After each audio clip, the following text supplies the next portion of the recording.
Hola, it's Caipacho with the Weekly Paleo Report, and I am here in my backyard because last week I messed up my leg down at the river, so I'm not hiking anywhere. And let's see, the report may be a little late today because I was waiting for the moon to go into Aries. After 2.5 days of Pisces, moon in Pisces, it's been just like the big let go. If you guys are feeling this Venus, Mars, Jupiter, Neptune over there in Pisces. Oh, here we got my little friend. He's listening to the Paleo Report. He's going, what the heck? I don't know if I go for this astrology stuff. Here, let's zoom in on him. There he is. So yeah, the moon went into Aries, and she's going to stay there until Friday. She goes into Taurus. And then she's going to, through the weekend, Friday, Saturday, Sunday, Monday, she's going to go into Gemini. And by Wednesday, she's going to go into Cancer. But what's the big deal? The big deal is the frickin' solar eclipse happening. She's going to be going through Taurus and conjuncting with the sun close to her north node, okay? I mean, it's at 10 degrees, 28 minutes of Taurus, and the north node is closer to 22 degrees. So it's not a total eclipse, but it is a solar eclipse happening this week, okay? It is on Saturday. We'll be feeling it the whole weekend. Some of you may be feeling it now. I'm going to talk more about what that means and feels like in the report. But Uranus is also close by, right? So it's it's going to be a solar eclipse conjunct Uranus, and in square to Saturn. So yeah, it's big. She squares Saturn on Sunday, after the eclipse on Saturday. But the other big thing I want to be talking to you about today is Pluto. Pluto stations to go retrograde on Friday at the 29th degree of Capricorn. And I'm going to read the Sabian symbol for that degree. I think it's really a big one. Let's zoom out here a little bit. And what else? Right now, as I'm speaking, Venus is conjunct Neptune over there in Pisces. And that's, very beautiful. By Saturday, on the same day as the eclipse, she is going to be conjunct Jupiter in Pisces. And here you can see up in the papaya tree, that is a little bird's nest. Can you see that? Nothing like combining a little nature with astrology. And I don't know if you can hear those parrots out in front, but they are just the noisiest guys. Maybe after the report I can go out there and listen to those parrots a little bit. So what else? Sunday, Venus sextiles Pluto. And finally on Monday, Venus will go into Aries. Whew. Yeah? Okay. By Tuesday, Jupiter comes into his exact sextile with Pluto. So that is going to be very, very powerful. And last but not least, the only other thing really is that, Mercury has been moving through Taurus for a while now. And on Friday, Mercury is going to be going into Gemini. So you got all that?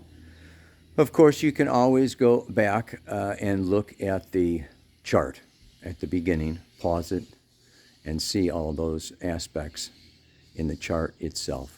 Yeah? So let me find a place, look at the camera, and explain what all that means. All right, everybody. So much to say today. Don't know where to begin. I think I want to just kind of jump in a little bit with this idea of Pisces. Pisces. With all these planets Venus, Mars, Jupiter, Neptune, the moon being there these last 2.5 days. We also have to understand that Pisces is it's the last sign of the zodiac. It rules the 12th house, the last house in the circle of the chart. It has to do with the infinite potential out of which everything comes and returns. It's the opposite of Virgo. And this we can call the humility axis. Things start out in Aries, the warrior, first house, in the natural horoscope, it's, the horizon.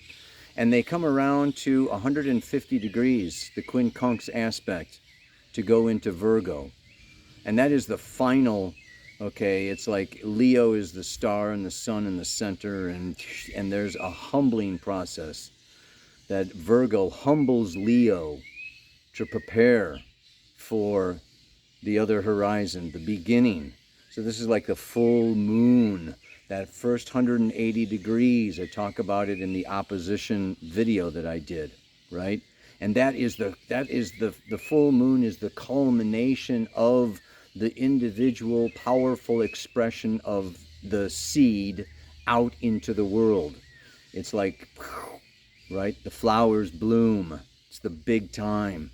And then the second, the second hemicycle, right? The second portion, second 180 degrees, where the moon is waning from Libra all around to Pisces, is the socialization of whatever evolutionary impulse began with Aries. But Pisces in the 12th house is the final finish close of the whole cycle, where we die and go to heaven, or die and go to hell, or where the seed just kind of dissolves back into the compost pile.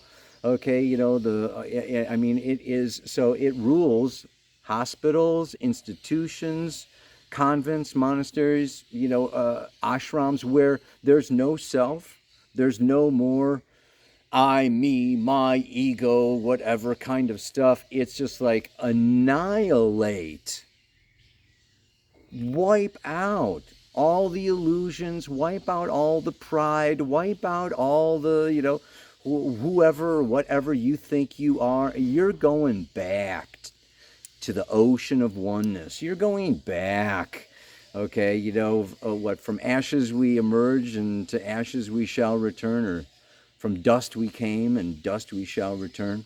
Oh yeah, that reminds me of a song for this week. What? The dust. Anyway, Kansas or something like that. Oh, before I forget, well, no, I'll come back to this week's song. Anyway, yeah, and it is, so we have all probably been feeling with all these planets in Pisces, and now the moon going through there, it's just like, whoa, overwhelmed, like pressure. I can't take this anymore. I need to break down. I need to let go. I can't, I'm not Atlas. I can't hold up the world. I can't keep my life together. I can't control, the universe. So there is a lot of this. And like I say, hospitals and institutions, mental institutions, physical, mental, emotional. It has been very challenging for almost everybody that I talk to, and I talk to a lot of people. People we're going through, collectively, this kind of an initiation. And I want to speak to not only this breakdown, and this letting go and this humbling, but then also this positive, what comes out of this Pisces energy, what comes out of Jupiter, Neptune conjunct in Pisces, with Mars and Venus coming through there. Yeah? And especially now, Venus hitting Neptune as I speak today. And I just have to understand that this is the spiritual world. This is the invisible world. And I want to read to you, not only do we have all this energy in Pisces with a Jupiter, Venus, Neptune conjunction, It's called a stellium in Pisces right now. But I have to read to you where Pluto is stationing. Pluto is stationing at like 28 degrees 35 minutes of Capricorn, which is the 29th degree of Capricorn that I will be reading for the Sabian symbol. And it has been there since March 11th. It came up into that degree, and it stops and goes retrograde. And it doesn't leave that degree until June 22nd. So this is more than 10 weeks of Pluto stationing, sitting at this singular 1 degree that I want to read to you today. And we all want to talk a little bit about Pluto in his station, passing all the planets, okay, have this situation. And what it is it's just like the Earth and the planets, I mean, none of them go backwards, right? I mean, we all, they're all orbiting around the sun, but the Earth orbits faster than Pluto. So when it comes around, just like passing a car on the freeway, it looks like the car is going backwards in relationship to the fixed stars, in relationship to what is beyond outside our solar system, because we're going faster. So whenever a planet is retrograde in your chart, it means that the Earth is approaching it, and the Earth is getting closer to it than ever before, and it becomes more personal and it becomes more powerful. Now, Pluto is the evolutionary force. So what we have is this situation now where Pluto has been going direct, okay, since 24 degrees, October 21st of 2021. The Earth and Pluto are kind of, both going along together, going forward, okay? And now the Earth is caught up to it, and it's going to go retrograde until October 8th. Then in October 8th, the Earth has passed it, and the background appears to be, so it goes forward again, okay? While it is retrograde, rebel, revolt, redo, reimagine, reinvent, remodel, refurnish, refinish. Just put all your re's in there. Okay, so while it was going forward since October, there's been forward motion. Pluto is the force of evolution. There has been forward evolution. And now, from now until October, this force of evolution is going back over to review, to reflect, to just like, reorganize and revolve, regurgitate. Yeah.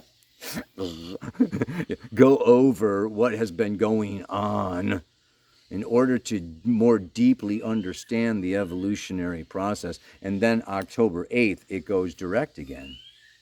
And I'll talk about this. It goes direct right until what? It goes into Aquarius. It goes direct, October 8th, and by March 24th of next year, Pluto enters into the sign of Aquarius. Now, it only goes to 0 degrees, 21 minutes or something, yeah?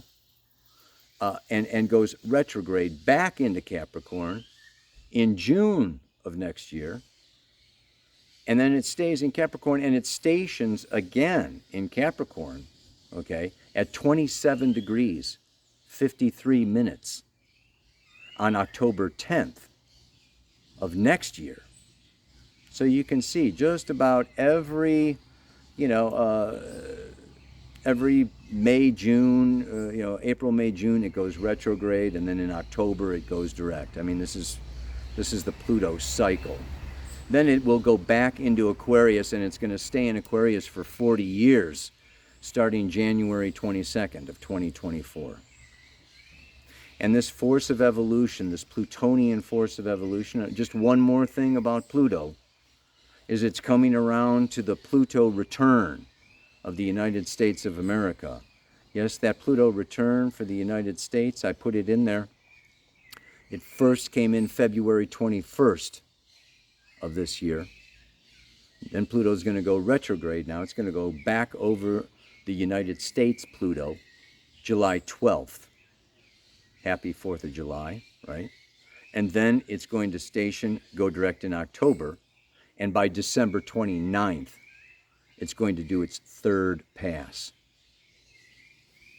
What we look at in terms of this passage, this Pluto, if you've got anything in your chart from 27, 28, 29, 0 degrees, you're getting a Pluto transit. And this Pluto will come over it, and it will, first of all, the first pass, it stirs everything up. And you have a new idea, you meet a new person, or you quit your job, or you make a big change in your life. Your house burns down, or you move out of your house, or you get married or divorced. I mean, something big happens. And then the second pass is you make the adjustments. Okay, you spend the retrograde period adjusting to the new condition that has arisen with the advent of the first pass.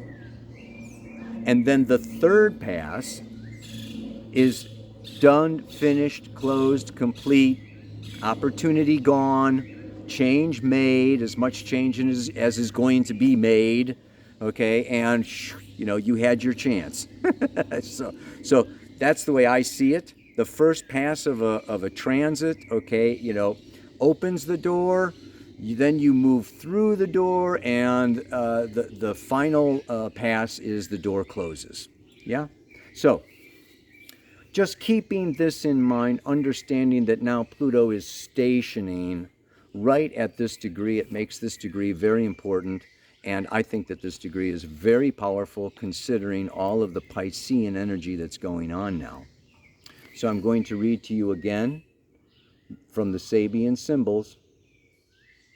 And don't forget, in July, you can join me and go to the site of where the original star alchemists of the ancient 9500 BC, the oldest megaliths that they have discovered on the planet, have star astrological constellations in them.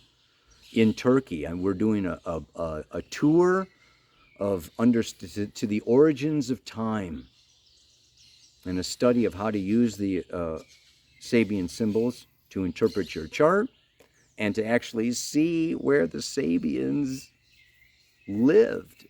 Ow! Check it out on my website, man. I'll put a link down below in the notes on YouTube. A woman reading tea leaves. The ability to see the signature of hidden meaning in every occurrence, drawing one's attention. How Piscean is this, right? Amazing that Pluto is stationing at this degree with all of this stellium in Pisces. Humanity has always sought to interpret the meaning of events or situations which baffle him in terms of specific omens or signatures. The reading of tea leaves is only a commonplace modern version of a certain type of procedure used by priests of all ancient religions. Should be priests and priestesses. The practice is based on a realization of, in quotes, the relationship of everything to everything else. A definition of astrology given by Mark Edmund Jones.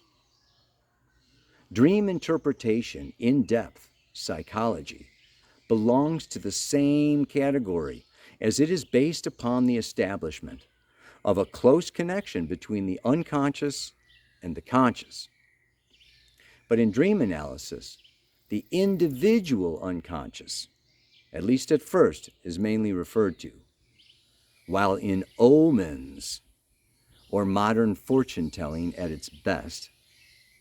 One relies upon the power of occult forces or entities to convey the information that will clarify confusing situations.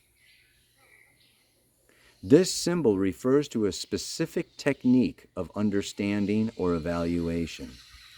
What is implied is the ability not only to perceive the facts of everyday existence, but to see through these facts and discover how they are related to the realm of basic meanings or archetypal processes. This is essentially what is meant by true clairvoyance, the capacity to see in everything the signature of deeper realities. This can take us back to the ancient times. Rudolf Steiner goes back in occult science to this is the fourth incarnation of Earth. And even with this incarnation of Earth, there's been Atlantis and Lemuria, and even the origins of astrology and the Sabians. We're living in a time where our physical bodies were not even so dense, that we were more fluid, we were more flowing, we were more open and able to envision. The ancients saw the energy of scorpion energy coming from this section of the sky. It was not a visual, mathematical, draw out, connect the dots. It was a feeling of scorpion energy coming from that portion of the sky. And that was there, they called that the constellation of the scorpion. And the same with Aries and the fish and the Pisces. There was this, it was all feelings.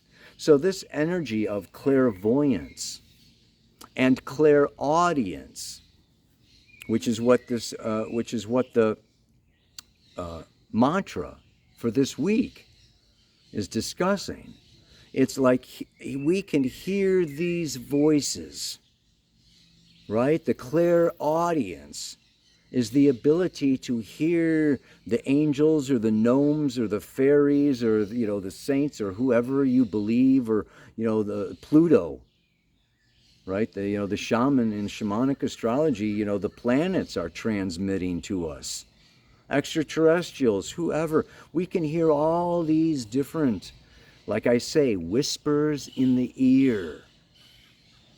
And this, in a way, I think is very masculine. Fire and air and audio and light and, the cosmic. In shamanic astrology, okay, this would be the celestial world, the upper chakras, kind of up and out, and yeah, way more having to do with the head.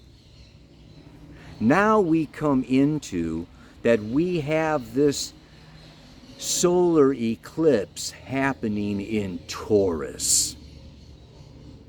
The physical body, the 5 physical senses, the sun conjunct Uranus, okay, the moon conjunct Uranus.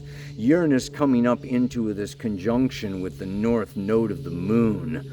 Okay, this is, and let's just really now talk about eclipses.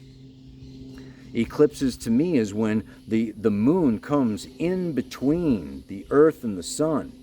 It blocks the rays of the sun from reaching the earth. The auric field, the shield of earth, yes, provided, is taken down. It's like Star Wars or Star Trek or something, put up the shields. It's like, planet Earth has this auric shield, that, the sun and the earth, and you can see this magnetic field. And when the when the moon comes in and it blocks the magnetic rays and the light, from the sun, disturbs that magnetic field, entities from deep space, energy from deep space, whatever you want to call it, okay? It's like the door is open. And so solar eclipses and lunar eclipses just in general have so much to do, okay, with Uranian energy anyway. Sudden, unpredictable, unexpected, bizarre, weird stuff goes down. And so there's always been this kind of shadow around eclipses, like, look out, there's an eclipse coming, you know? And so what we want to do with this is multiply that times 10. Because number one, it's conjunct Uranus, which is, like I said, sudden, unexpected, extreme, eccentric, bizarre, unconventional, situations and changes. This will be with what? Taurus is Earth. Taurus is currency, cryptocurrency, okay, just currencies in general, inflationary rates. We can see this really since the sun came into Taurus. Your personal bank account. Let's not just put it out there. It's not just happening out there. It's happening right in here. I mean, for me, it's happening right to my physical body. My knee got fucked up. My ankle is screwed up. Our physical bodies. This is Taurus. And what? The 5 physical senses. Smell and taste. Okay, yeah, we've all been getting some smell and taste, with this whole COVID. Whenever you get COVID, you lose your smell and taste, right? So, yeah, and of course, so we have the 5 physical senses, but I always associate Taurus primarily with touch, with sensation, and with our physical bodies. And of course, it's ruled by Venus. I see it more as having to do with the feminine. So we have, yes, this clairaudience, okay, and clairvoyance with, the upper chakras, more of the yang light energy. And then we have the seance, or we have the tea leaves, or the crystal balls, okay, or the tarot cards. And this is more water, earth, feeling. It's gut. There's like 2 kinds of intuition. There's fire intuition, and there's water intuition, where I just smell something fishy in this, or feel something just feels weird about that.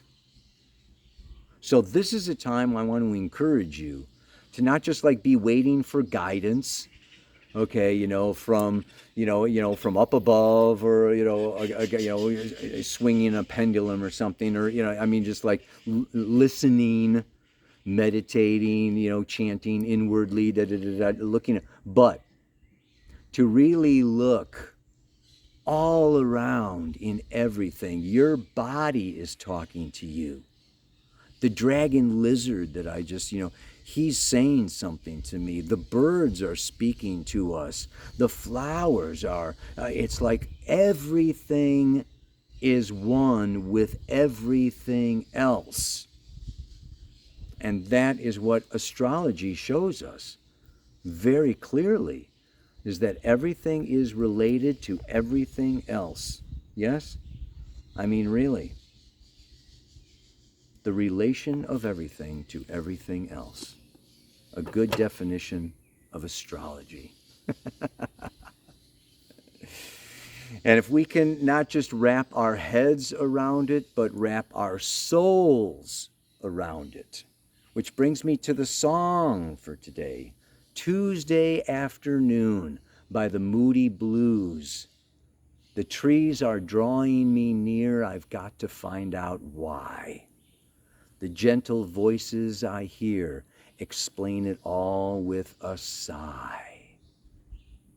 This is where the degree of Pluto, the stellium in Pisces, and the solar eclipse of Taurus all come together. This is time of initiation, is a very powerful time where not only are we being challenged ever more so from every direction by everything else, But let us always understand that Spirit provides us with the necessary tools, the necessary strength, and the necessary guidance if we are alert enough, awake enough, and willing to pick up those tools and follow the signs and make the change. So we are being initiated into an expanded state of consciousness, and we need that expanded state of consciousness in order to thrive during these times of moving through the portal collectively. Some people might call it superstition.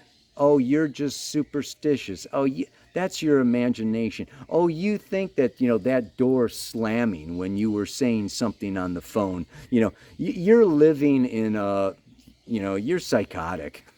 You're nuts. I mean, yeah. So, people in the consensus stage of evolution, 3/4 of the population ruled by Saturn, really only paying attention to the third dimensional physical world. Okay. And they'll take a sign as a paycheck or a raise or, get, somebody giving them some, presents or something. I mean, yeah, when we open up to multidimensional realms of experience and consciousness, there's a lot more going on. And we can access a lot more guidance, a lot more wisdom, and it will answer a lot of the questions. And it will help calm us and soothe us and release the confusion. So I encourage you, use whatever means you have at your disposal and maybe learn some new techniques, okay, of meditation, of body work, of, different ways of tapping into spirit consciousness, spirit awareness. And you will be very thankful that you did. That's all I can say. Yeah, baby. So that brings me to the mantra for today. Most often I am guided by spirit whispers in my ear. I mean, that's just the way, yeah. But with every touch, taste, smell, and feel, I sense and know she is here.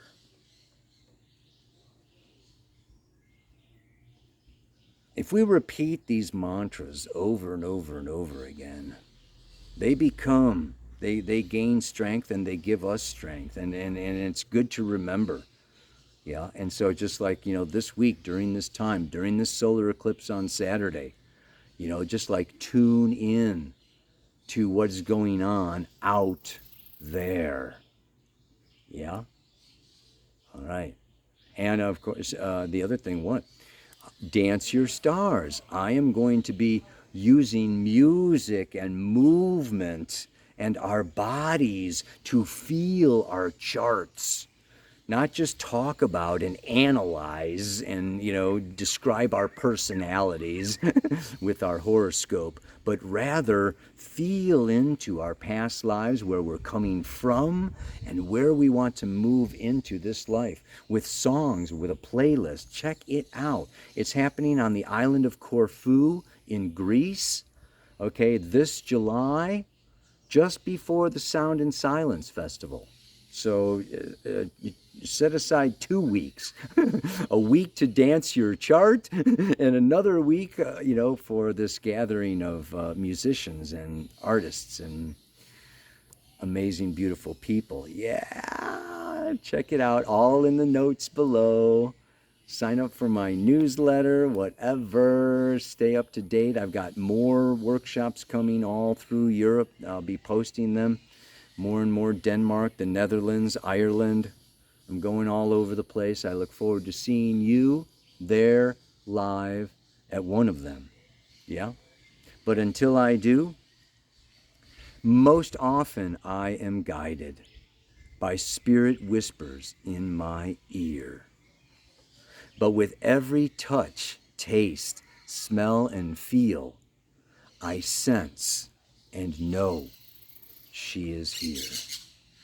Namaste, aloha, so much love.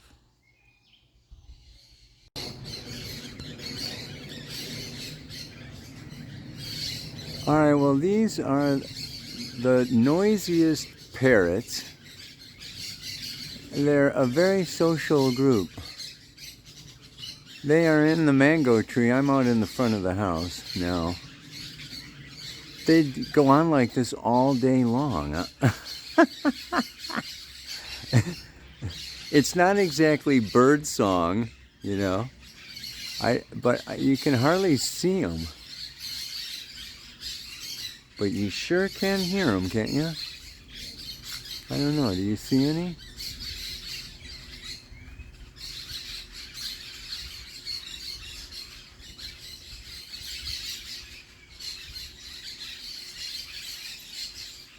Huh. Yeah, they're very social. Very social birds. I wonder if they're practicing social distancing up there. Oh, God.